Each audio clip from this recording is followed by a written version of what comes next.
அபார கருணா சிந்தும் ஞானதம் சாந்தரூபிணம் ஸ்ரீ சந்திரசேகர குரும் பிரணமாமி முதான்வகம். காஞ்சி மகாபிரிவா நாகநாத்பூர்ங்கிற இடத்துல இருந்தா. இந்த நாகநாத்பூரில் தான் ஒரு பஸ் ஸ்டாண்டு ஷெட்டு, அந்த பஸ் ஸ்டாண்ட் ஷெட்டில் தான் தங்கியிருந்தது. அங்கேருந்து லம்போட்டிங்கிற ஊருக்கு வந்தா. இந்த லம்போட்டி ஒரு கிராமம், கொஞ்சம் பெரிய கிராமம் அப்படின்னு சொல்லலாம். இந்த லம்போட்டிக்கு வந்தால் அந்த ஊரில் ஒதுக்குப்புறமா ஒரு ஹனுமார் கோவில், சின்ன ஹனுமார் கோவில். இந்த ஹனுமார் கோவிலில் பெரியவாளுக்கு தங்குறதுக்கு ஏற்பாடு பண்ணப்பட்டது. பக்கத்தில் ஒரு மாட்டுக்குட்டா. இந்த மாட்டுக்குட்டாயில் கூட இருக்கிறவாளுக்கெல்லாம் கைங்கரியம் பண்ணுறவாளுக்கெல்லாம் சாப்பாடு வைப்பாடு இந்த மாதிரி ஏற்பாடு பண்ணியிருந்தது. ஸ்நானத்துக்கு பக்கத்தில் சின்னதாக ஒரு ஓடை ஓடித்து அதில் போய் ஸ்நானம். சின்ன ஹனுமார் கோவில், பக்கத்தில் ஒரு மாட்டுக்கொட்டை. இதுவோ மாதமும் டிசம்பர் மாதம், கார்த்திகை மாதம். அதனால் நல்ல குளிர், கடும் குளிராக இருந்தது. இந்த குளிர் எப்படி இருக்கும் அப்படின்னா, அப்படியே கால் பாதம்லாம் எருகின்னுடும், அப்படியே வலி இருக்கும், கடுக்கும், கால் கடுக்கும், பாதம் எரிக்கும், இப்படிலாம் இருக்கும். அப்படி கடும் குளிராக இருக்கும். அப்படி இருக்கிற இடத்துல இப்படி ஒரு வெட்ட வழியில் வாசம் பண்ணுறாப்புல இருந்தது. ஆனால் பெரியவாளுக்கு எல்லாம் ஒன்றும் லட்சியமே கிடையாதுன்னு வச்சுக்கலாம். இப்படி இருக்கிற இடம் தான் பெரியவாளுக்கு ரொம்ப சௌக்கியமாக தெரிஞ்சது போல இருக்கு. அங்கங்கே நல்லா சௌரியமாக இருக்கிற இடத்துல எல்லாம் அரை நாள் ஒரு நாள் அப்படின்னு இருக்கிற பெரியவா இப்படி ஒன்றும் இல்லை, ஒரு வசதியும் இல்லை, கடும் குளிராக இருக்கு. அப்படி இருக்கிற இடத்துல என்ன பண்ணா 12 நாள் இருந்தா. இந்த லம்போட்டிங்கிற இடத்துல பெரியவாளுக்கு பிடிச்சிருக்கு போல இருக்கு அது மாதிரி இடம். அந்த லம்போட்டியில் இருக்கிறதே தான் பக்கத்தில் ஷோலாப்பூர் அப்படிங்கிற இடத்துல சாட்லா பிரதர்ஸ் அப்படின்னு இருந்தா. சீனிவாச சாட்லா, நாகநாத் சாட்லா, விஸ்வநாத் சாட்லா அப்படின்லாம். இவெல்லாம் இந்த போர்வை தயாரிக்கிற கம்பெனி. இந்த ஷோலாப்பூர் முழுக்கலுமே போர்வை ரொம்ப பிரசித்தம். இந்த சாட்லா பிரதர்ஸ் அவளும் ஒரு பெரிய கம்பெனி ஓனர்ஸ். அவள் போர்வை தயாரிக்கிறவா. அப்புறம் அதே இந்த ஷோலாப்பூரில் போகல் அப்படின்னு ஒருத்தர் இருந்தார். அவரும் பெரிய இந்த கம்பெனி போர்வை தயாரிக்கிற கம்பெனி ஓனர். இந்த போகல் பெரியவாளை கூப்பிட்டுட்டே இருந்தார், ஷோலாப்பூர் வரணும், ஷோலாப்பூர் வரணும் அப்படின்னு. அவருக்கு பெரிய ஃபேக்ட்ரியில் சிவங்கோவில் பக்கத்தில் சௌரியம் எல்லாம் இருந்தது, வரணும் அப்படின்னு கூப்பிட்டுருந்தார். இந்த லம்போட்டியில் இருக்கிறது இந்த சாட்லா பிரதர்ஸ் இவாள்லாம் ரொம்ப ஹெல்ப் பண்ணினா, ஒத்தாசை பண்ணினா. அவள்லாம் ஏற்பாடு பண்ணுறதே அங்கே 12 நாள் தங்கியிருந்தா பெரியவா. அப்போ தான் ஒரு நாளைக்கு ராத்திரி பெரியவா படுத்துன்னு இருக்கிறதே சுப்பிரமணிய சுவாமி வந்தார். சுப்பிரமணிய சுவாமி பெரியவா படுத்துன்னு இருக்கா, ஏகாம்பரம் அப்படின்ட்டு சொன்னார் அவர்கிட்ட. குஜராத்தில் போகணும், அங்கேருந்து பாம்பே போயிட்டு குஜராத் போகணும். மறுநாளைக்கு அந்த ஜனதா கட்சி அப்படின்னு ஒரு புது கட்சி அவர் ஆரம்பித்தார். இந்த கட்சியை ஆரம்பிக்க போகிறது, அதனால பெரியவா தரிசனம் பண்ணிட்டு போகலான்னு வந்திருக்கு அப்படின்னு சொன்னால் பெரியவா படுத்துண்டா. இவர் சொன்னார், பெரியவா படுத்துன்னு இருக்கா, எழுந்துண்டா அவளவே அசைஞ்சா நாங்கள் வந்திருக்கிறத சொல்லலாம் அப்படின்னு சொல்ல, கொஞ்ச நேரத்தில் பெரியவா யார் வந்திருக்கா என்னெல்லாம் விசாரிச்சு அப்புறம் அவருக்கு தரிசனம் கொடுத்துட்டு அவரை அனுப்பிச்சா. அப்போ லம்போட்டியில் ஒரு மாட்டுக்கொட்டையில் தான் இவாளுக்கெல்லாம் சாப்பாட்டுக்கெல்லாம் இடம் பண்ணியிருந்து அப்படின்னு சொன்ன மற்றவாளுக்கெல்லாம். ஒரு நாளைக்கு பெரியவா என்ன பண்ணா, பூஜைக்கு அங்கே உட்காந்துனுட்டா. இந்த மாட்டுக்கொட்டாயில் உட்காந்துட்டு அங்கேருந்து பூஜையெல்லாம் எடுத்து பெரியவாளுக்கும் பிக்ஷா எடுத்து மற்றவாள்லாம் சாப்பிட போனால், எல்லாரும் சாப்பிட போகிறது யாரானும் ஒருத்தர் 2 பேர் பெரியவாள்கிட்ட வச்சுட்டு போகிற வழக்கம். வேதபுரி சாட்சியில் காவலுக்கு வச்சுட்டு பெரியவாள்கிட்ட வச்சுட்டு இவாள்லாம் சாப்பிட போயிட்டான். பெரியவா என்ன பண்ணா, படுத்துருந்த பெரியவா திடீர்னு வேதபுரி சாட்சிகிட்ட, நீ ஒன்று பண்ணு, ஒரு பேப்பரும் பேனாவும் எடுத்துன்னு வா, நான் சில விஷயங்கள்லாம் சொல்கிறேன், அதெல்லாம் எழுதின்னு வா அப்படின்னா. எழுதிண்டே வா அப்படின்னு. இது பெரிய கஷ்டமான காரியம். காரணம், வேதபுரி சாட்சிகளுக்கு என்ன பண்ணார், அவர் எழுதினார்னா அவரே திருப்பி அதை படிக்கிறது கஷ்டம். அப்படி எழுதுவர். பெரியவாளானா படுத்துட்டே ஏதோ சொல்கிறா, இவர் எழுதிக்கோங்கிற அவர் எழுதிண்டே வந்தார். உடனே நடுப்புற என்ன பண்ணா, பெரியவா இது வரைக்கும் எழுதினதை படி அப்படின்னா. என்ன எழுதியிருக்காரு ஏதுங்கிறத படிக்கணும் அப்படின்ட்டு ஒன்றுமே சொன்ன, அவர் எழுதினதை அவர் திருப்பி படிக்கிறதே கஷ்டம் அப்படின்னு. பெரியவா வேற சொல்லிகிட்டே போகிறா, திருப்பி படி அப்படின்னொன்னு. இவர் என்ன பண்ணார், அதை படிக்க ஆரம்பித்தா அப்போ தான் தெரிஞ்சுது, இந்த வேதபுரி சாஸ்திரிகளோட பூர்வீக வம்சத்தை பற்றி பெரியவா சொல்லிட்டு வரா. அதைத்தான் எழுத சொல்லியிருக்கா. அவளோட முன்னோர்கள்லாம் பற்றி பெரியவா சொல்லிட்டு வரா, அதை எழுதிக்கோ அப்படின்னு. இந்த வேதபுரி சாஸ்திரிகளோட முன்னோர்களுக்கெல்லாம் அம்பி கூட்டம் அப்படின்னு பேர். காஞ்சிபுரத்துக்கு பக்கத்தில் கீழம்பி அப்படின்னு ஒரு இடம் இருக்குது. அந்த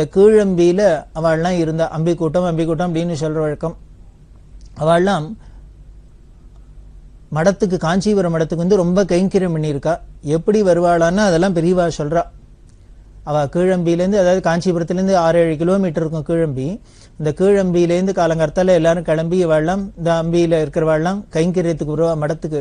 காஞ்சிபுரத்துல மடத்துல வந்து கைங்கரியம்லாம் பண்ணிவிட்டு மத்தியானம் நல்ல படபடைக்கிற வெயில்ல ஆகாரத்துக்கு வீட்டுக்கு போய் தான் சாப்பிடுவா, மடத்துல சாப்பிட மாட்டா. ஏன்னா சந்திரமல்லீஸ்வர சொத்தான். அதனால அதை சாப்பிட்றது இல்லை, சாப்பாட்டுக்கு வீட்டுக்கு போயிடுவா. அப்புறம் திரும்பி வந்து கைங்கரியம்னா ராத்திரி சாப்பாட்டுக்கு. இதெல்லாம் பெரியவா சொல்லிட்டு வரா. அப்படி ஒரு குரு சேவை பண்ணியிருக்கா. அதாவது கைங்கரியம் பண்ணினவாள்லாம் பார்த்தேன்னா நீங்கள் ஹிஸ்டரியை எடுத்து பார்த்தோம்னா, சரித்திரத்தை எடுத்து பார்த்தோம்னா, ஒவ்வொருத்தரும் எப்படி இல்லாம பக்தி ஸ்ரத்தையோட கைங்கரியம் பண்ணியிருக்கா, நம்ம முன்னோர்கள்லாம் நம்ம தேசத்துல எல்லாரும் எப்படி எல்லாம் இருந்திருக்கா அப்படிங்கறத பார்த்தா ஆச்சரியமா இருக்கு. அதாவது எந்த ஒரு பிரதிப்பிரயோஜனமும் எதிர்பார்க்காத சர்வீஸ் சர்வீஸ் அப்படின்னு சொல்லணும்னா இதைத்தான் சொல்லணும். எந்த ஒரு பலனையும் எதிர்பார்க்காத நம்மளோட டியூட்டி குரு கைங்கரியம் பண்ணணும், சேவை பண்ணணும். அதுக்காக அப்படி போய் பண்ணியிருக்கா. சாப்பாட்டுக்கு வீட்டுக்கு போயிட்டு திரும்பி வந்து சாப்பாட்டுக்கு இங்கே கைங்கரியம் மட்டும் திருப்பி சாப்பாட்டுக்கு போகிறது இப்படி எல்லாம் நடந்துருக்கு. இதெல்லாம் பெரியவா சொல்கிறா. அதில் அவள்கிட்ட இன்னொரு ஒரு விசேஷம் என்ன அப்படின்னா, அவள் எல்லாரும் நாமம் போட்டுனுப்பா, கீர்த்து நாமம் போட்டுனுப்பா. ஸ்மார்த்தா தான் வாழலாம், வாத்திமா ஸ்மார்த்தா தான் இருந்தால் கூட கீர்த்து நாமம் போட்டுருப்பா. இந்த ஸ்மார்த்தாலேயே கீர்த்து நாமம் அப்படின்னு ஒரு சொல்கிற வழக்கம் உண்டு. இவா நெத்தியில் அப்படி போட்டுருப்பா அப்படின்லாம் பெரியவா சொல்கிறா. பெரியவாச்சான் பிள்ளை அப்படின்னு வைஷ்ணவத்தில் ஆச்சாரியர்களோ திருந்தர். அந்த வைஷ்ணவ ஆச்சாரியில பெரியவாச்சான் பிள்ளை அப்படிங்கிற அவரும் கீர்த்தனாம் போட்டு ஸ்மார்த்தா தான், ஆனால் கீர்த்தனாம் போட்டுருப்பா. ராமானுஜ சரித்திரத்திலேயே சொல்றது அவரே வடமர் தான் அப்படின்னு சொல்லப்படுறது. அப்படி எல்லாரும் ஸ்மார்த்தத்திலேயும் தானே வைஷ்ணவாளம் பிரிஞ்சு வந்த ஒரு விஷ்ணு பக்தி பண்ணிட்டு வைஷ்ணவம்ங்கிற ஒரு தனி சம்பிரதாயமா வந்தது. இதெல்லாம் சொல்லிட்டு வரத்தே பெரியவா இந்த பெரியவாச்சான் பிள்ளை மாதிரி இவாளும் கீர்த்தனாமம் போட்டுருப்பா அப்படின்லாம் சொல்லி அதை எழுதிக்கோ அப்படின்னு சொல்லியிருக்கா. இதை படிச்சுன்னு வர சொன்னா இந்த நாமம் போட்டுருப்பா அப்படின்னு இன்னொன்று ஞாபகம் வருது. இந்த வேதபுரி சஷ்டிகளுக்கு சஷ்டியுப்த பூர்த்தி வந்தது. இந்த சஷ்டியுப்த பூர்த்தியும் போது சந்திரான்னு மடத்துல கைங்கரியம் பண்ணியிருந்தவர் அவர்கிட்ட பெரியவா சொல்லி, இவா எல்லாரும் குடும்பத்துல எல்லாரும் கீர்த்தநாமம் போட்டுருந்தவா, இவன் தான் இப்போ வீவிதிட்டு இங்கே மடத்துல கைங்கரியம் பண்ணிட்டு இருக்கான். அதனால நீ என்ன பண்ணு, இவனுக்கு நாமம் போடும், நாமம் போட்டு வச்சு கீர்த்தநாமத்தை போட்டு சஷ்டியுப்த பூர்த்தியில ஊர்வலம் விடு அப்படின்னு சொன்னான். அது பண்ணணுங்கிறதுக்காக என்னன்னா, இவரெல்லாம் மாட்டே இப்படியெல்லாம் எனக்கு தெரியாது, எப்போ முன்னால பண்ணின்னு இருக்கலாம், இப்படி வீவிதிட்டுக்கே சம்பிரதமா இப்போ எடுத்துன்னா எல்லாம் கேட்கல. பெரியவா சொல்றா சந்திராட்ட, நீ அவனை நாமத்தை போட்டு உட்காந்து எனக்கு போட்டோ எடுத்து காமி அப்படின்னு. அப்படி அந்த சம்பிரதாயத்துல வந்தவா இதெல்லாம் பெரியவா சொல்லிட்டு வந்தா. பெரியவாச்சான் பிள்ளை மாதிரி இவாளும் கீர்த்தநாமம் போட்டுக்கிற ஸ்மார்த்தா அப்படின்னு சொல்லியிருக்கா. இந்த இடம் வந்தது. இதை படிக்கிறதே அவர் என்ன படிச்சார், முதல்லயே சொன்னேன், வேதபுரி சாஸ்திரிகள் சரியா எழுத படிக்கிறதுலாம் வேடிக்கையா இருக்கும், வினோதமா இருக்கும். அவர் என்ன பண்ணிட்டார், படிக்கிறதே பெரியவாச்சான் பிள்ளை மாதிரி அப்படிங்கிறத இவர் எப்படி எழுதியிருக்கேன்னா, பெரியவா சான் பிள்ளை மாதிரி அப்படின்னு படிச்சார் எழுதியிருக்கார். பெரியவாச்சான் பிள்ளை அப்படிங்கிறத இவர் என்ன எழுதி படிக்கிறார்னா, பெரியவா சான் பிள்ளை அப்படின்னு. பெரியவா உடனே படுத்தினா, எங்க திருப்பி சொல்லு, இன்னொரு தரம் படி அப்படின்னார். திருப்பி 2ஆவது தரம் இப்படியே படிச்சார், பெரியவா சான் பிள்ளை மாதிரி அப்படின்னு. உடனே பெரியவா ஏந்துண்டு என்னடா என்ன ஷான் பிள்ளைங்கிற, நான் என்ன ஷான் பிள்ளையா அப்படின்னு. அப்பதான் சொன்னோன்னு இவருக்கு புரியுறது, பெரியவா சான் பிள்ளை அப்படி, பெரியவா சான் பிள்ளை பெரியவா சான் பிள்ளைன்னு எழுதியிருக்கோ அப்படின்னு. அப்போவான அதை கரெக்ட் பண்ணிட்டு சரியா சொல்லப்படாதோ, இல்ல பெரியவா இப்படிதான் சொன்னா நான் எழுதிருக்கேன் அதான் படிக்கிறேன் அப்படின்னா பெரியவாளுக்கு கோவம் வந்துருத்தோம். யாரை பார்த்து பெரியவா இல்லை ஷான் பிள்ளைங்கிற, நான் என்ன ஷான் பிள்ளையா, ஆஹா ஊஹுன்னு ஒரே அமக்களம். இவர் எப்படி வேடிக்கையெல்லாம் பண்ணுவார், தமாஷ் பண்ணுவார் அப்படிங்கிறதுக்கு இன்னொரு நிகழ்ச்சியும் சொல்லணும் அப்படின்னா, இங்கே பெரியவாச்சான் பிள்ளை பெரியவா ஷான் பிள்ளைன்னு பிடிச்சிட்டா இல்லையா, பெரியவாளுக்கு வந்தது. இன்னொரு தரம் என்ன பண்ணார், இன்னொரு சந்தர்ப்பத்தில் பெரியவாளுக்கு தானே பஞ்சாங்கம் படிக்கணும், அவள் காலங்காலத்தால் அனுஷ்டானம் பண்ணுறது. வேதபுரி சாஸ்திரிகள் பஞ்சாங்கம் படிக்க சொன்னா அவர் படிச்சுட்டே வந்தார். திதி வார நட்சத்திர யோக கரணம் அப்படிங்கிறத. இந்த கரணம் அப்படிங்கிறத பெரியவாளுக்கு சரியா காதில் வாங்கல போல இருக்கு. அதனால என்ன பண்ணினா, மௌனமா இருந்ததுனால அபிநயம் பண்ணி காமிச்சா அப்படின்னா, அதாவது இப்படின்னா கரணம், இதை திருப்பி படி அப்படின்னா அவர் என்ன நினைச்சுட்டு பெரியவா குட்டிகரணம் போட சொல்றா அப்படின்னு நினைச்சுட்டு பஞ்சாங்கத்தை கீழே வச்சார், குட்டிகரணம் போடுறார். பெரியவா சிரிக்கிறா, திருப்பி இப்படின்னா இவர் குட்டிகரணம் போடுறார். அப்புறம் பக்கத்துல இருக்கவெல்லாம் வந்து பார்த்துட்டு, என்னடா அது பெரியவா இருக்க குட்டிகரணம்னா, இல்லை பெரியவா தான் சொன்னா அப்படின்னா. அப்புறம் பெரியவா சொல்றா, நான் பஞ்சாங்கத்துல கரணம் படின்னா அவன் குட்டிகரணம் போடுறான் அப்படின்னு. இதை மாதிரி தமாஷெல்லாம் வேதபுரி சாஸ்திரங்களோடு நடக்கும். அது போல இங்க என்ன ஆயிடுச்சுன்னா பெரியவாச்சான் பிள்ளைன்னு பெரியவா சொல்லியிருக்கா. பெரியவாச்சான் பிள்ளை மாதிரி இவ குடும்பமும் கீத்து நாமம் போட்டுக்கிற ஸ்மார்த்த குடும்பம் அப்படின்னு சொன்னா அதை எழுதிட்டு படிக்க சொன்னா இவர் பெரியவா சான் பிள்ளை மாதிரி எப்படின்னா பெரியவாளுக்கு வந்துருத்தோம். ஒரு தரம் சொல்றா, 2 தரம் சொல்றா, திருப்பி திருப்பி இப்படியே சொல்லி அவர் பெரியவா சொன்னா நான் அதான் எழுதுறேன் படிக்கிறேன்னு பெரியவாளுக்கு வந்துருத்தோம். உடனே கோச்சுன்னு கத்த ஆரம்பிச்சுட்டா. இருந்துட்டு உடனே மற்றவாள்லாம் கைங்கறி மணிந்தோம்லாம் சாப்பிட போனவா ஓடி வந்தா என்ன ஏதோ பெரியவா கத்துறாளேன்னா இப்படி விஷயம் தெரிஞ்சுட்டா. அப்புறம் எல்லாருமா சேர்ந்துன்னு சமாதானப்படுத்தி வச்சு பெரியவாளை என்ன பண்ணினா உடனே இந்த கோபத்துல நீங்களாம் ஒண்ணு பண்ணுங்கோ, இந்த ஏகாம்பரம்னு அவர்கிட்ட சொல்றார். ஏகாம்பரம் சாங்கிலி தாத்தா அப்படின்னு ஒருத்தர் இருந்தார். அவர் வேதபுரி எல்லாரும் ஆளுக்கு ஒருத்தரா போய் காசியில ஆஞ்சநேய சுவாமிகள் இருக்கார், அனந்தானந்த சுவாமிகள். அவர் ரொம்ப உடம்பு முடியல இருக்க, 96 வயசாயிடுத்து. அவருக்கு கைங்கரியம் பண்ணும். ஆளுக்கு ஒருத்தரா போய் அப்பப்போ இருந்துட்டு வரணும். டேர்ன் போட்டுன்னு போங்கோ, யாரு முதல்ல போற இல்லைங்கிறது நீங்களே தீர்மானம் பண்ணிக்கோ, ஏன் கிளம்பி போங்கோ அப்படின்னு சொல்லிட்டு பெரியவாளை உத்தரவு பண்ணிட்டா. இப்ப என்ன ஆச்சுன்னு பெரிய சான் பிள்ளைன்னு படிச்சதுல அந்த கோபத்துல எல்லாரையும் அங்கேருந்து துரத்துறா. நீங்க 3 பேரும் சேர்ந்துன்னு அவ காசிக்கு போய் அந்த சுவாமிகளுக்கு ஆஞ்சநேய சுவாமிகளுக்கு கைங்கரியம் பண்ணுங்க அப்படின்னு.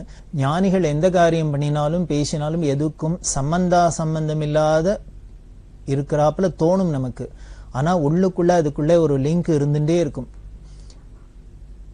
இப்ப திடீர்னு கோபத்துல காசிக்கு போய் ஆஞ்சநேய சுவாமிகளுக்கு கைங்கரியம் பண்ணுங்கன்னு இவாளவே ஏகாம்பரம் வேதபுரி சாட்சிகள் இந்த சாங்கிலி தாத்தா இவாளுக்கெல்லாம் உத்தரவு பண்ணுவானே அப்படின்னா வேற ஒண்ணும் இல்லை. அன்னைக்கு சாயந்தரம் ஒரு தந்தி வந்தது காசியிலேருந்து. செல்லமையர் அப்படின்னு அங்க சங்கர மடத்தை பார்த்துன்னு அவர்கிட்டையும் தந்தி வந்திருக்கு. அதுல என்ன அப்படின்னா கார்த்தால ஆஞ்சநேய சுவாமிகள் சித்தி ஆயிட்டார் காசியில அப்படின்னு தந்தி. இந்த தந்தியை பார்த்தோன்னு தான் எல்லாருக்கும் ஒரு ஆச்சரியமா இருந்தது. பெரியவா எதுக்கு சம்பந்தம் இல்லாத கர்த்தால ஆஞ்சநேய சுவாமிகளை ஞாபகப்படுத்தினா? அவருக்கு 96 வயசாயிடுத்து, அவருக்கு போய் கைங்கரியம் பண்ணுங்கோ அப்படின்னு சொல்றா. இவா இல்லாம வேற வழி இல்லை. பெரியவா உத்தரவு பண்ணிவிட்டா, பெரியவாள கோபமா வேற இருக்கா, அதனால உத்தரவு பண்ணிட்டா நம்ம போய் தான் ஆகணும்னு இவா தீர்மானம் பண்ணிட்டு முதல்ல வேதபுரி சாட்சிகள் போறது, அப்புறம் ஒத்தரா போறது அப்படின்னு ஏற்பாடு பண்ணிட்டு இருக்கா. ஆனா இவ போறதுக்கு முன்னாலே என்ன எடுத்துன்னு அங்க காலம் ஆயிட்டார் அப்படின்னு தந்தி வருது. இந்த தந்தியை பார்த்துட்டு பெரியவாள்கிட்ட சொன்னோன்னு ஆஞ்சநேய சுவாமிகள் காலம் ஆயிட்டாராம் அர்த்தால அப்படின்னா பெரிய உடனே சிரிச்சுட்டே சொல்றா, போங்கோ உங்களுக்கெல்லாம் எங்கிட்ட கைங்கரியம் பண்றதுக்கு தான் பாக்கியம் போல இருக்கு அப்படின்னு சொல்றா. இதை சொன்னோடனே ஏகாம்பரம் அவளுக்கெல்லாம் ரொம்ப சந்தோஷம். பெரியவா வாக்கால திருவாக்கால இப்படி சொல்றாரு. அதனால பெரியவா சொல்றா, உங்களுக்கெல்லாம் எனக்கு கைங்கரியம் பண்றதுக்கு தான் பாக்கியம் போல இருக்கு அப்படின்னு. ஏன்னா ஆஞ்சநேய சுவாமிகளை போய் காசியில கைங்கரியம் பண்ணுங்கன்னா அதுக்குள்ள அவரே போங்கன்னு சொல்றதுக்குள்ளேயே அவர் போயிட்டார். அதுக்காக பெரியவா சொல்றா, உங்களுக்கெல்லாம் எங்கிட்டே கைங்கரியம் பண்றதுக்கு தான் பாக்கியம் போல இருக்கு அப்படின்னு. அவளுக்கு சொல்றாப்புல இதை விட பெரிய பாக்கியம் வேணுமா என்ன? இந்த பாக்கியம்னா வேணும். எத்தனை ஜென்மா எடுத்தாலும் புழுவாய் பிறக்கினும் புண்ணியா உன்னடி என்மனத்தை வழுவாதிருக்க வரந்தரல் வேண்டும் அப்படின்லாம் அப்பர் சுவாமிகள் சொல்றாரு. எந்தெந்த ஜென்மம் எடுத்தாலும் செடியாய வல்வினைகள் தீர்க்கும் திருமாலே நெடியானே வேங்கடவானின் கோயிலின் வாயில் அடியாரும் வானவரும் அரம்பெயரும் கிடந்து எங்கும் படியாய் கிடந்துன் பவழவாய் காண்பேன் அப்படின்னு ஆழ்வார் சொல்ற. இச்சுவை தவிரையான் போய் இந்திரலோகமாடும் அச்சுவை பெறணும் வேண்டேன் அரங்கமா நகருளானே அப்படின்னு இன்னொரு ஆழ்வார் பிரார்த்தனை பண்ற. அது மாதிரி எத்தனை ஜென்மா எடுத்தாலும் என்னவா இருந்தாலும் இந்த ஈஸ்வரனான பெரியவாகிட்ட இருந்து கைங்கரியம் பண்றதுங்கிறதான பெரிய பாக்கியம். அஹோபாக்கியம் அஹோபாக்கியம். அப்பேற்பட்ட பாக்கியம் உங்களுக்கு வலியே கிடைச்சுட்டாப்புல பெரியவா சொல்றா, போங்க உங்களுக்கெல்லாம் எங்கிட்ட கைங்கரியம் பண்றதுக்கு தான் பாக்கியம் போல இருக்கு அப்படின்னு. இப்படி எங்க ஆஞ்சநேய சுவாமிகள் சித்தியானார் அப்படின்னு விஷயம் தெரிஞ்சதுக்கு அப்புறம் தான் சம்பந்தம் இல்லாத பெரியவா ஏதோ ஆஞ்சநேய சுவாமிகளை பத்தி பேசல.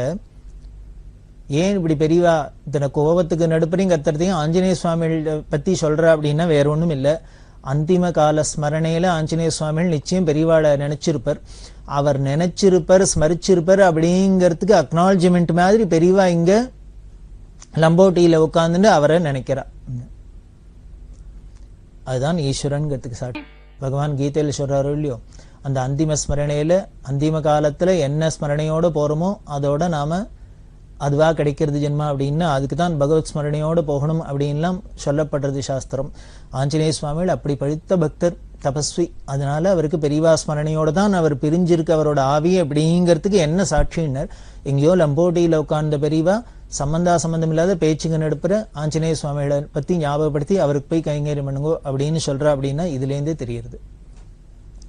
டாக்டர் வேலுநாதன் அப்படின்னு அவர் காசிக்கு போறேன் அப்படின்னு சொன்னார். காசிக்கு போறேன் அப்படின்னு சொல்றதே பெரியவா சொல்றா, நீ காசியில போய் ஒரு சுவாமிகள் ஒரு பெரிய மகான் அவரை பத்தி சொல்லி நீ அவரை போய் எப்படி இருக்காருன்னு விசாரிச்சுட்டு வா அப்படின்னா. இவர் காஞ்சிபுரத்துல பெரியவா சொல்லி அனுப்பிச்சிருக்கா. இவர் என்னமே காசிக்கு போறதுக்கு 2 நாள் ஆகும். காசிக்கு போய் 2 நாள் கழிச்சு போறார். போய் அங்க விசாரிக்கிற பெரியவா இந்த மாதிரி அந்த சுவாமிகளை விசாரிச்சோன்னா எப்படி இருக்காரு போய் பார்க்கணும் அப்படின்னா அவ சொல்றா, இல்ல அவர் காலமாகி 2 நாள் ஆயிடுத்து அப்படிங்கிறா. அதாவது எந்த சமயத்துல வேலுநாதன்ட்ட அந்த சுவாமிகளை பத்தி சொல்லி அந்த மகானை பத்தி சொல்லி அவரை போய் பாரு எப்படி இருக்காருன்னு விசாரிக்கோ அப்படின்னு சொன்னாலோ அதே சமயத்துல அன்னைக்கே அங்க அவர் காலமாயிருக்கார். இதுவும் நமக்கு இன்னொரு நிகழ்ச்சி மூலியமா ஊர்ஜிதமாறுது. அந்திம காலத்துல யாரெல்லாம் பெரியவாளை ஸ்மரிக்கிறாளோ பகவத் ஸ்மரணை இருக்கோ நிச்சயம் அவளுக்கு கை கொடுத்து அவளை கரையேத்துறார் பகவான் அப்படிங்கிறதுக்கு இது மாதிரி 1-2 நிகழ்ச்சிகள் எல்லாமே நமக்கு சாட்சியா தெரியுது. அந்திம காலத்துல நாம மட்டும் பகவானை ஸ்மரிக்கல, பகவானும் நம்மள ஸ்மரிச்சுட்டே இருக்க, நம்மள நினைப்பு வச்சுட்டு இருக்க. நாம அவரை நினைக்கிறதுக்கு அக்னாலஜ்மெண்ட் மாதிரி இப்படி சொல்ற. அப்படி அந்திம ஸ்மரணையில அவர் இருந்திருக்கார் ஆஞ்சநேய சுவாமிகள் அப்படின்னு தெரியுது. அதனால்தான் இங்க லம்போட்டியில பெரியவா அப்படி சொல்றா. அதுக்கப்புறம் இப்படி லம்போட்டியில பல நிகழ்ச்சிகள். அந்த லம்போட்டியிலேருந்து கிளம்பி பெரியவா 6 கிலோமீட்டர் நடந்து வந்தா தங்கணும். தங்கறதுக்கு இடம் வேற ஒண்ணும் இல்லை.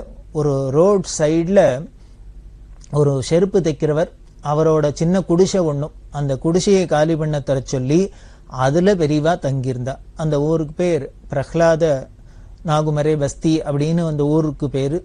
அந்த ஊர்ல செருப்பு தைக்கிறவரோட வீட்டுல குடிசையில பெரியவா தங்கியிருந்தா. அப்படின்னா இவரோட பொசிஷன் என்ன?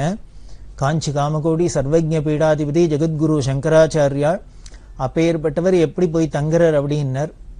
பஸ் ஷெட்ல தங்குறார், ஒரு ஏழை குடிசையில தங்குறார், ஒரு டைலரோட வீட்டை ஒழிச்சு தர சொல்லி அங்க தங்கினார். இப்படி எல்லாம் பார்த்துட்டே வரும். இது மாதிரி அதிசய அபூர்வங்களை பெரியவா சரித்திரத்தெல்லாம் நிறைய பார்க்கலாம். இங்க பார்த்தேன்னா இப்படி ஒரு செருப்பு தைக்கிற வீட்டுல பெரியவா தங்கினார் அப்படின்னு ஞாபகம் வருது. ஆச்சாரியாள் ஆதிசங்கர பகவத்பாதாள் காஞ்சிபுரத்துல சர்வஜ்ஞ பீட்டாரோகணம் பண்ணினா. அந்த சர்வஜ்ஞ பீட்டாரோகணம் பண்றதே திருநெல்வேலி ஜில்லா பிரம்மதேசத்திலேருந்து ஒரு குழந்தை வந்து வாதம் பண்ணி அவர்கிட்ட தோத்து போய் பிற்காலத்துல சர்வஜாத்மர் அப்படின்னு காஞ்சி காமகோடி பீடத்துல பீடாதிபதியா வந்தது அப்படின்லாம் சங்கர விஜயத்திலேருந்து பார்க்கிறோம். அப்படி பல பேர் வந்து பல வித்வான்கள்லாம் பரீட்சை பண்ணிட்டு சர்வஜ்ஞனா எல்லாம் தெரிஞ்சவன் அர்த்தம். எல்லா சப்ஜெக்ட்லயும் பெரிய மகா கெட்டிக்காரன் மாஸ்டர்னு அர்த்தம். அந்தந்த சாஸ்திரத்துல இருக்கிறவா அந்தந்த விஷயத்தை தெரிஞ்சின்றவாள்லாம் வித்வான்கள்லாம் வந்து அவள்கிட்ட கேள்வி எல்லாம் கேட்டு அவளுக்கெல்லாம் பதில் சொல்லி அவளெல்லாம் கன்வின்ஸ் பண்ணணும். எல்லாரும் ஒத்துண்டாதான் சர்வஜ்ஞ பீட்டாரோகணம் பண்ணலாம். அப்படி ஆச்சாரியா பீட்டாரோகணம் பண்ண போறதே ஒரு செருப்பு தைக்கிறவர் அவர் வந்து தடுத்தார். உனக்கு பெரிய வேதம் தெரிஞ்சுக்கலாம், சாஸ்திரம் தெரிஞ்சுக்கலாம், சங்கீதம் தெரிஞ்சிருக்கலாம், அது தெரிஞ்சிருக்கலாம், இது தெரிஞ்சுக்கலாம், என்ன வேணா தெரிஞ்சுக்கலாம், எல்லாத்துலயும் நீ கெட்டிக்காரனா இருக்கலாம். ஆனால் என்னோட இந்த விஷயத்துல உனக்கு திறமை இருக்கா? உன்னால செருப்பு தைக்க தெரியுமா? இதையும் சொல்லி பண்ணி காமிக்கணும். இதை சொன்னாதான் நீ சர்வஜ்ஞ பீடாரோகணம் பண்ணலாம் அப்படின்னு. அதாவது இதுதான் அதுதான் இல்லையே. எந்த தொழிலா இருந்தாலும் ஆயக்கலைகள் 64ங்கிறோம், இல்லை எதுவா இருந்தாலும் அதுலயும் ஒரு தனி திறமை இருக்கும் இல்லையோ. எல்லாராலையும் செருப்பு தைச்சிட முடியுமா? எல்லாராலையும் நாற்காலி மேஜை பண்ணிவிட முடியுமா? எல்லாராலையும் எல்லா காரியம் பண்ணிவிட முடியுமா? பண்ண முடியாது. அதனால அவர் வந்து சொன்னார், உனக்கு செருப்பும் தைக்க தெரியும் அப்படின்னா தான் நீ சர்வஜ்ஞ பீடாரோகணம் பண்ணலாம் அப்படின்னு. நாமளா இருந்தா என்ன பண்ணுவோம், கோவம் வந்திருக்கும். பெரிய வித்வான்கள் எல்லாமே ஒத்துனுட்டா, வாழலாம் ஒத்துனுட்டா, ஆஃப்டர் ஆல் நீ ஒரு செருப்பு தைக்கிறவர், நீ என்ன எனக்கு சர்டிஃபை பண்றது அப்படின்னு தானே கோவம் வரலாம். அலட்சியப்படுத்தணும். ஆனா ஆச்சாரியால் என்ன பண்ணாரு, அலட்சியப்படுத்தல. சொல்றது நியாயம்தான்ப்பா. எதுவா இருந்தாலும் சரி, பெருசா இருந்தாலும் சரி, சின்னதா இருந்தாலும் சரி, எந்த காரியமா இருந்தாலும் தெரிஞ்சிருக்கணும். சர்வஜனுக்கு அதுதான் லட்சணம். அதனால குடு, நான் பண்ணி பாக்குறேன்னு சொன்னான். பண்ண தெரியும், எனக்கு பண்ணுவேன்னு கூட சொல்லல. அது என்ன, வினயத்தோட அடக்கத்தோட உருவம் ஆச்சாரியால். அதனால என்ன பண்ணா, குடு அப்படின்னா அந்த ஆளு இந்த தோல், ஊசி, இசி, நூல் எல்லாத்தையும் கொடுத்தார். கொடுத்தா அதை வாங்கிட்டு பெரியவா என்ன ஆச்சாரியால் என்ன பண்ணினா, அப்படி அந்த செருப்பு தைக்கிற உட்கார்றாப்பிலேயே முதல்ல அந்த போஸ்ல உட்கார்ந்துட்டு அந்த தோல் எடுத்து அந்த ஊசியில நூலை கூத்தி அப்படி உள்ளுக்குள்ள விட்டு தைக்கணும். தைக்கிறதுக்கு முன்னால என்ன பண்ணார், அப்படி மூக்குல இந்த 2 பக்கமும் தடவின்ற இந்த ஊசி முனைய. இதை பார்த்தார் அந்த செருப்பு தைக்கிறவர். சாமி, இதுக்கு மேல நீ ஒன்றும் பண்ண வேண்டாம், நீ சர்வஜன் தான், உனக்கு விஷயம் தெரியும், செருப்பு தைக்கிற கலையும் உனக்கு நன்னா தெரியும், அதனால அதை வச்சிரு அப்படின்னு நமஸ்காரம் பண்ணா. மற்றவாளுக்கெல்லாம் ஆச்சரியமா இருந்தது. இவரை தைச்சு காமின்னு சொல்லிட்டு தெரியுமான்ட்டு தைக்கிறதுக்கு முன்னாலே ஊசியில நூலை கோத்து கையில் எடுக்கிறதே இவன் சரின்னு விட்டானே எப்படி அப்படின்னா, அதுக்கப்புறம் தான் தெரிஞ்சுது அந்த ஆள் சொல்றார், எந்த ஒரு விஷயத்தையும் யார் வேணா கத்துண்டு பண்ணிடலாம், ஆனா அதுக்குன்னு ஒரு தனி திறமை இருக்கு, டெக்னிக்லாம் இருக்கு, அது சுவாவமா வரணும். அதுக்காக தான் அந்த பரம்பரையா வரத்தை தான் அதெல்லாம் வரும். புதுசா நம்ம போய் ஒரு காரியத்தில் பிரவேசிச்சோம்னா இனிமே ஒன்னொன்னையும் சரியான்னு கேட்டுன்னு பண்றதுக்குள்ள இருக்கிறவாளுக்கு எல்லாருக்கும் நமக்கும் பிராணம் போயிடும், மற்றவாளுக்கும் கஷ்டமா இருக்கும். ஆனால் அந்த பாரம்பரியமா வர தொழில என்ன அப்படின்னா, அது தானே கம்பன் விட்டு கட்டு தெரியும் கவி பாடும் அப்படிங்கிறாளோ இல்லையோ, அது எப்படி பாடுமான்னு அது வேற ஒண்ணும் இல்லை, அதுலயே ரத்தத்துல ஊறிடுத்துனா அந்த ஜீன் அப்படிங்கிறா, அது தானே அந்த ஒரு திறமையை கொடுத்துரும். அது மாதிரி இங்க என்ன அப்படின்னா, இந்த செருப்பு தைக்கிறவாள்கிட்ட ஒரு விசேஷம், செருப்பு தைக்கிறதுக்கு முன்னால இந்த ஊசியை அந்த தோல்ல விடணும் அப்படின்னா அது கொஞ்சம் வழவழப்பா இருந்துன்னா அந்த சர்ஃபேஸ் சர்ன்னு உள்ளுக்குள்ள போயிடும். அதுக்காக என்ன பண்ணுவா, அந்த ஊசி மொன வழவழன்னு இருக்கணுங்கிறதுக்காக அந்த மூக்குல இந்த ரெண்டு பக்கமும் இந்த வேர்த்து ஒரு மாதிரி எண்ணெய் பிசுக்கு இருக்கும் இல்லையா, அதுல அப்படி தடவிண்டு உள்ள விடுறது, விட்டுட்டாலே சர்ன்னு உள்ள போயிடும். இதை ஆச்சாரியர் பண்ணோன்னா அந்த ஆளு உனக்கு செருப்பு நன்னா தைக்க தெரியும், உனக்கு அந்த வித்தை நன்னா தெரிஞ்சு கொடுத்துன்னு ஒத்துண்டார் அப்படிங்கிறான். எதுக்காக அப்படின்னா, கண்டக்டர் போனா டிக்கெட் வாங்கினா உடனே இந்த டிக்கெட் ஒன்னோட ஒன்னு ஒட்டாதுக்கு அப்படி நாக்கல் தடவி எடுத்து கொடுக்குறாள். அது அவளோட சுவாவம். ஏன்னா கையில ஒரு ஏதோ தண்ணி பசை வேணும், தண்ணிக்கு எங்க போறது, உடனே ஒரு பெரிய டேம்பரை கையில தூக்கின்னு போக முடியுமா, அதனால இருக்கிற எச்சலை தொட்டுக்கிறா. அது மாதிரி இவாளுக்கும் போற இடத்துல எண்ணெயை தூக்கின்னு போக முடியுமா, அதனால என்ன பண்ண, இந்த எண்ணெய் பிஸ்கா இருக்கிற அந்த மூஞ்சியில அந்த மூக்குக்கு நடுப்புற சில இடங்கள்ல அந்த எண்ணெய் கசிவு இருக்கும், அதுல இப்படி விட்டு தடவிண்டு உள்ளுக்குள்ள தடுற. அதை ஆச்சாரியர்கள் பண்ணி காமிச்சோடனே இந்த ஆளு சந்தோஷமாயிட்டார். இது அப்படின்னு சங்கர விஜயத்துல சொல்றது. அப்பேற்பட்ட சர்வீங்க அந்த பீடத்துல வந்த ஆச்சாரியாளோட மறு அவதாரம் தானே பெரியவாளும். அப்படி இருந்த அந்த செருப்பு தைக்கிறவரோட வீடுதானோ இந்த ஜென்மத்துல தெரியல, அதுக்கும் போய் புனிதப்படுத்தணும்னு பெரியவா போனாலும் என்னமோ தெரியாது. அப்படி இந்த இடத்துல ஒரு ஏழையோட குடிசையிலையும் பெரியவா தங்கி இருந்தா. இந்த தேவராசன் யாருக்கு தெரியும். இப்படி பல இடங்கள்லாம் பார்த்துட்டு பெரியவா ஷோலாப்பூர் வரா. அங்க பாலாஜி மந்திரில் பெரியவா தங்கி இருக்கா. என்ன நடக்குதுன்னு தொடர்ந்து பார்க்கலாம்.